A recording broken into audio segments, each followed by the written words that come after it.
Geoff's Wonderland. And Season 6 is now in session here at the Wonderland. So welcome back, everyone. It's great to have you here. And great to have your ear for this, the 89th episode of the show. And you might be interested to know that during the hiatus, in the interests of audio quality as well as workplace health and safety, we've had Wonderland Studios not only completely deep cleaned, disinfected, renovated and redesigned, but also completely updated with fully automated state-of-the-art equipment in order not only to bring you, the listener, a pristine and unparalleled listening experience, but also to make workplace accidents a thing of the past. Additionally, to keep the work environment 100% safe, the studios have been moved to a secret underground location in a different part of the country, just to make absolutely sure that nobody can turn up for work. Because, hey, no employees, no industrial accidents. Right? Exactly. Phil Bogan, eat your heart out, I say. Now, I've got a very, very important theory to talk about on today's show, and it might even be the most important and serious thing that I've had to talk about since the show began 2 years ago. And I'm not even joking, even though I might be. But it's so important to me in this moment that I absolutely have to share it, and I want you all to think very clearly about what I'm about to say once I've said it. Now, as we all know, there is no better place for a good theory than theory time. Yo, you can't know what you can't know. I'm gonna tell you what I think I know. And I know what I know. This is what I know. Theory time. And welcome to Theory Time. So anyway, a very good friend of mine brought my attention to this particular thing recently, and when he did so, I could not believe what I subsequently read about it. It is, in essence, mind-boggling. How many of you heard the word thioacetone? Probably not that many, I'm guessing.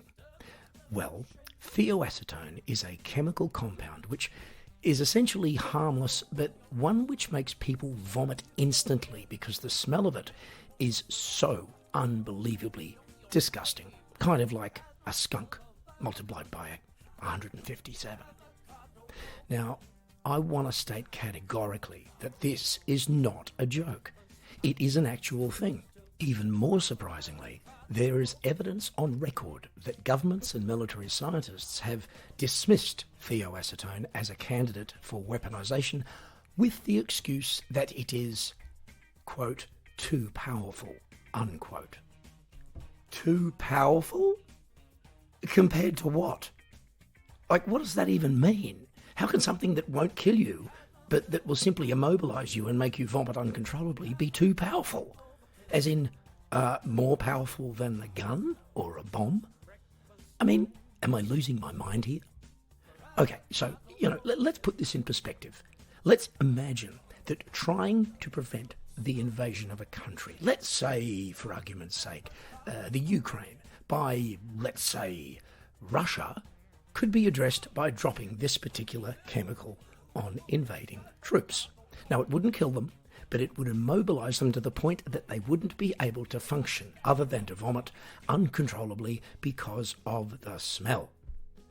Where is the problem with this? Nobody's dying. And that raises the bigger question: do we have to see success in international conflict resolution only in terms of the number of people killed? Well, that, sadly, is a rhetorical question, because obviously we do. And clearly, anybody fighting a war in which no people are killed isn't doing it properly, are they? On top of which, I don't think anyone in history has ever received a Medal of Honor for making people chunder. I personally and honestly believe that this needs to change, and if I had my way, ladies and gentlemen, I would see to it that the only weapons manufactured or available anywhere on this planet are merely barf-inducing. Look, billions of dollars and millions of lives would be saved because armed conflicts would suddenly become a lot less interesting to those involved, although military laundry budgets would probably skyrocket A small price to pay, I'm sure we'd all agree. This is what I know. Theory time. And that's it for our revolutionary and somewhat disgusting smelling edition of Theory Time. And speaking of disgusting, something that hopefully isn't disgusting is our next segment, Song of the Day. And in today's edition, we are proud indeed to feature the latest addition to our stable of Wonderland-approved artists, one of my current favourite acts and one of Germany's best-known progressive rock bands, RPWL, from Freising in Bavaria. Now, RPWL has been around for a while, since around 1997, I think. So far, they've released 7 studio albums and 9 live albums, and today we're going to hear an excerpt from a track off their latest offering, Tales from Outer Space. And this is Light of the World. Take a listen. Light of the world, I am looking for the answers we'll never know.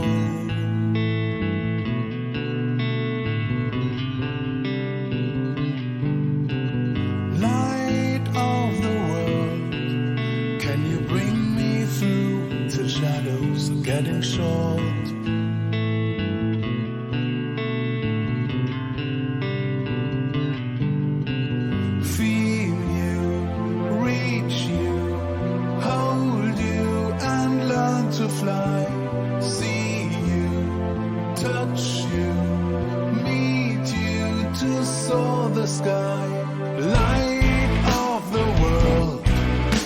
The flowers bloom and make us thrive.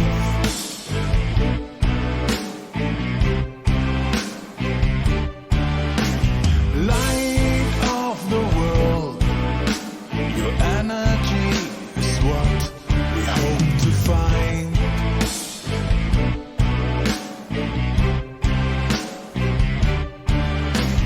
Feel you, reach you,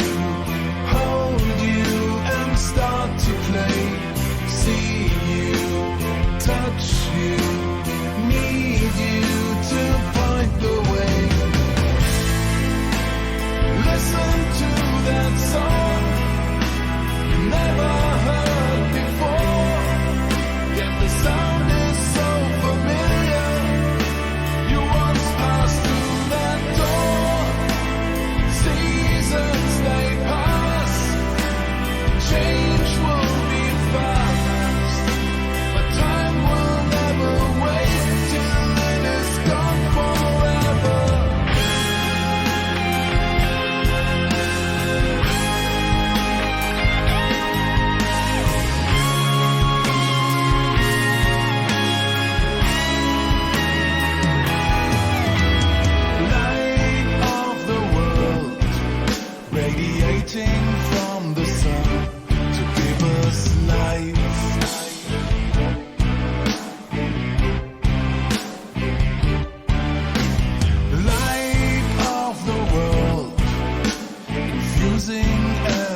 soul one of rain. You give us strength to survive.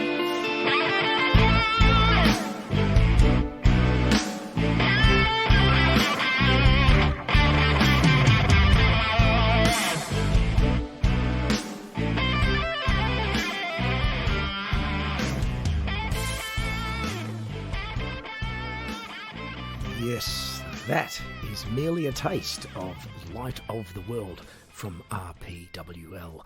And if you'd like to hear the rest of that song and the rest of the album, or indeed any of their other albums, do check the guys out on any of the major music streaming services and their official website, which is www.rpwl.net. Now, there comes a time in every show where we take a deep dive into the bottomless ocean of comic contemplation. And that time has come. So, fasten your seatbelts and get ready for some more Good Times with Big Geoff and Little Kev. And how are you, Kev? I'm great because it's a new season, Geoff. Oh, it's a brand new season. It's so great that I thought it was going to be cancelled. No. But you brought me back. I did bring you back. So, I actually had to perform mouth-to-mouth. Actually, no, I didn't, folks, thank God. Which was really uncomfortable. Look, if I'd had to do that, we would have just cancelled the show. In any case, Kev, You would have just the show would have gone on. But you just would have cancelled me. Just cancelled you, which is, I'm always on tenterhooks, At the end of the season, I go, I wonder if he's going to want me back or not. But hang on, did you say tenterhooks just then? Tenterhooks? I did. Well, that's not the expression. It's tenterhooks. I did say tender hooks. Yeah, tender. It's a tender when you have a hook in you. It's tinter, not tender. Not tender or tinder, it's tinter. Is it? Tinter. Tinter? Is it? I believe Isn't that so. a website when you're looking for chicks or something? I think it is tenterhooks. I think you're right. Anyway, folks, we have to write look in and that tell us what the hook word is, because we don't know. We've got no bloody idea. Exactly. We have no idea about hooks. Now, Kev, speaking of language, and we kind of are right now, I've heard a lot of people say that like English is a difficult language to master because, some of our slang expressions are, a little bit tricky. So in an effort to be helpful, Kev, I will sometimes explain to one of my non-English speaking friends what a slang expression means by, trying to get them to think about it in a purely physical situation. Do you know what I mean? Yeah, so like as if you're explaining it to like an elderly relative or something like Uncle Bob or something. Exactly. Except in this case, it would be Uncle. Let's say Uncle Manuel, because he's from Spain, or Siegfried. Anyway, for an example, Uncle Otto. Or Uncle Otto, yes. Now, let me just explain, Kev. You know how people talk about the elephant in the room, right? So here's how I explain it. What if you worked in a zoo and you're working in the pachyderm department, and the zoo is undergoing a redesign, and there's literally an elephant in the room needing to be put somewhere, and you've got other things to discuss with your colleagues, so you talk about those things and not about the... Anyway, what about that, Kev? What do you think about that? Well, here's the thing. I don't know what dorms have anything to do. Like, I packed my clothes to go to my dorm first time I was in university. But what is it? Pachyderm. Pachyderm. Yeah, pachyderm. Pachyderms. Or pachyderms. Because derms and germs and things are all part of it. So pachyderm is what you're telling me. A pachyderm is an animal with a long nose. Or what is it? Kind of an elephant, basically. And big feet. Big feet. So why don't you just call it an elephant, Geoff? Well, we could.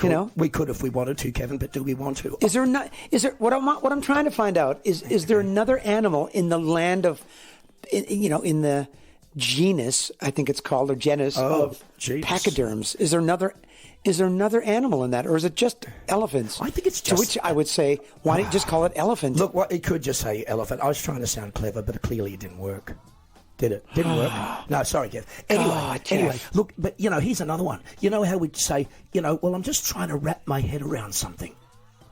How can you possibly explain that in a physical way? You can't wrap a head. A head's a round thing. It's not wrapping paper. It's not string, is it? Can you just give me some light, Kevin, on this one? Wrap my head around that one. Yeah, can you? How about come on. How about this one? Just unpacking. Like if somebody says something, well, there's a lot to unpack there. Let's just look at it. I'm thinking, man, I'm not going on a vacation. There's not a lot to unpack. But what are you talking about? Okay, you hear that a lot in the American side, you know. Okay, what if there's you've got a lot a to lot unpack of, in that comment? what if you've got a lot of dermatological goods and you want to pack those dermatological goods somewhere where there's an elephant nearby? And there it is. So, now there's a lot to unpack. There's a hell of a lot to unpack, Kev, and I'm pretty pleased with that. Now, okay, so how are we going for time, Kev? Have we got more time, or have we run out? I don't know, Jeffrey. A little bit worried about the time. I don't know. I'm not worried. I'm not worried at all. I'm just in my books we have like 2 minutes left. That's brilliant. Okay, so here's another subject: saving energy, Kevin. Big thing these days. Because it's a big thing. We do waste a lot of energy, don't we, in terms of electricity, gas, etc., etc. And that, I don't know, but if you don't use it, somebody else will. Well, actually, you mentioned this the other day to me, Kevin, that physical fitness actually creates energy in the person, does it not? Being fit. It does. Right. It actually does. So, I mean, you should know that. You're pretty fit. Well, I'm also in airports a lot, as are you. Now, if you are in an airport and suddenly you're aware of people standing nearby that you don't know and holding their phones next to your person, what would you conclude from that? I would conclude that they should just go to the nearest electronics store and buy themselves a battery charger. But they're doing it because you're radiating energy, Kevin. You're radiating it, and it's charging their phones. It's charging their phones. You are a human phone charger. Skipple, isn't that? Skipple, there are bikes that are attached to this charging thing. You can put your phone on it and charge your phone by actually cycling. Well, so you can get exercise and charge your phone. Can you skip? If you're in Skipple, can you skip and do the energy thing by skipping? Well, if it's called Skipple, you must be able to, Kevin. Come on, really? You can just skip the whole idea, Geoff. What about that? What about that? That's a very good idea. Let's do that. Good times with Big Geoff and Little Kev. And Little Kev and myself will return with more good times on the next episode of The Wonderland. So beware. Now, how many times have you been in a situation with friends or colleagues or family and there's been something that you desperately wanted to express, either an observation or a criticism of some kind, which you know is perfectly valid, but you think about it and a little voice in your head says, no, you can't say that. Well, you might think that that little voice is full of bollocks, but I would beg to differ. At least if it's one of those situations where to say what you think, even if it is 150% true, is really not going to have any positive outcome at all. None. Bugger all. So, if you will indulge me, I'd like to examine this area a bit via our second or possibly third favourite regular segment, Geoff's Thought of the Day. I was thinking about something, I think it was the thought of the day.